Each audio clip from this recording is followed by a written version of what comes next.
സംഘർഷമുണ്ടായ ഉത്തർപ്രദേശിലെ സംഭലിൽ നിരോധനാജ്ഞ തുടരുകയാണ്. അതീവ ജാഗ്രതയിൽ സ്ഥലത്ത് വൻ പോലീസ് സന്നാഹത്തെ വിന്യസിച്ചിട്ടുണ്ട്. ഷാഹി ജുമാ മസ്ജിദിലെ ആർക്കിയോളജിക്കൽ സർവേ ചൊല്ലിയുണ്ടായ സംഘർഷത്തിൽ കൊല്ലപ്പെട്ടത് 3 പേരാണ്. വിവരങ്ങളുമായി പിയ സുനിൽ ചേരുന്നു. Piya Sunil, good morning once again.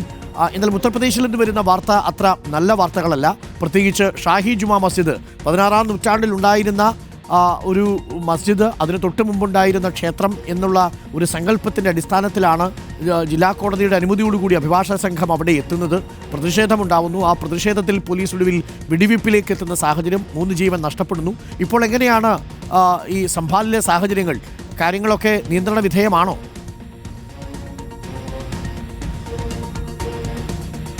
Arun, സാംഭാലിൽ സംഘർഷാവസ്ഥ തുടരുകയാണ്. ഏതായാലും മൊറാദാബാദിന് അടുത്തുള്ള ഒരു സ്ഥലമാണ് സാംഭാൽ. ഈ മസ്ജിദ് എന്ന് പറയുന്നത് 1529 മുഗൾ കാലഘട്ടത്തിൽ നിർമ്മിച്ചതാണ്. ഏതായാലും ഇപ്പോൾ കോടതിക്ക് മുൻപാകെ വന്നിട്ടുള്ള വിഷയം എന്നത് അവിടെ ഉണ്ടായിരുന്ന ഒരു ക്ഷേത്രം പൊളിച്ചു മാറ്റിയാണ് ഈ മസ്ജിദ് നിർമ്മിച്ചത് എന്നാണ്. ഇതിന്റെ അടിസ്ഥാനത്തിലാണ് കോടതി ആർക്കിയോളജിക്കൽ സർവേ ഓഫ് ഇന്ത്യയോട് സർവേ നടത്താനുള്ള നിർദ്ദേശം നൽകിയത്. ഇന്നലെ നടന്നത് 2ാം ഘട്ട സർവേ ആയിരുന്നു. രാവിലെ 6 മണിക്കാണ് ഈ ഉദ്യോഗസ്ഥർ ഈ പ്രദേശത്തെത്തി സർവേ ആരംഭിച്ചത്. അതിനിടയിലാണ് കുറെ ആളുകൾ തടിച്ചുകൂടുകയും പിന്നീട് അതൊരു സംഘർഷമായി മാറുകയും ഒക്കെ തന്നെ ചെയ്തത്. ഒരു വെടിവെപ്പിലൊക്കെ തന്നെ അത് കലാശിച്ചത്. 3 പേരുടെ ജീവൻ നഷ്ടമായി, നിരവധി പേർക്ക് പരിക്കേറ്റു. ഏതായാലും കൂടുതൽ പോലീസ് ഉദ്യോഗസ്ഥരെയൊക്കെ തന്നെ സ്ഥലത്ത് വിന്യസിച്ചുകൊണ്ട് സ്ഥിതിഗതികൾ നിയന്ത്രിക്കാനുള്ള നടപടികളുമായി ഉത്തർപ്രദേശ് സർക്കാർ മുന്നോട്ട് പോവുകയാണ്.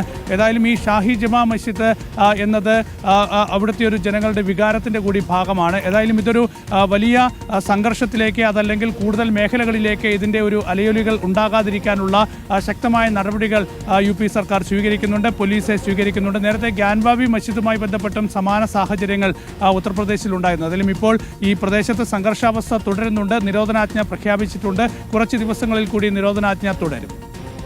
ഓക്കെ, എന്തായാലും സംഭലിൽ നിന്ന് വരുന്ന വാർത്ത പി എസ് സുനിൽ പറയുന്നത് പോലെ അത്ര ആശ്വാസകരമായ വാർത്തയല്ല.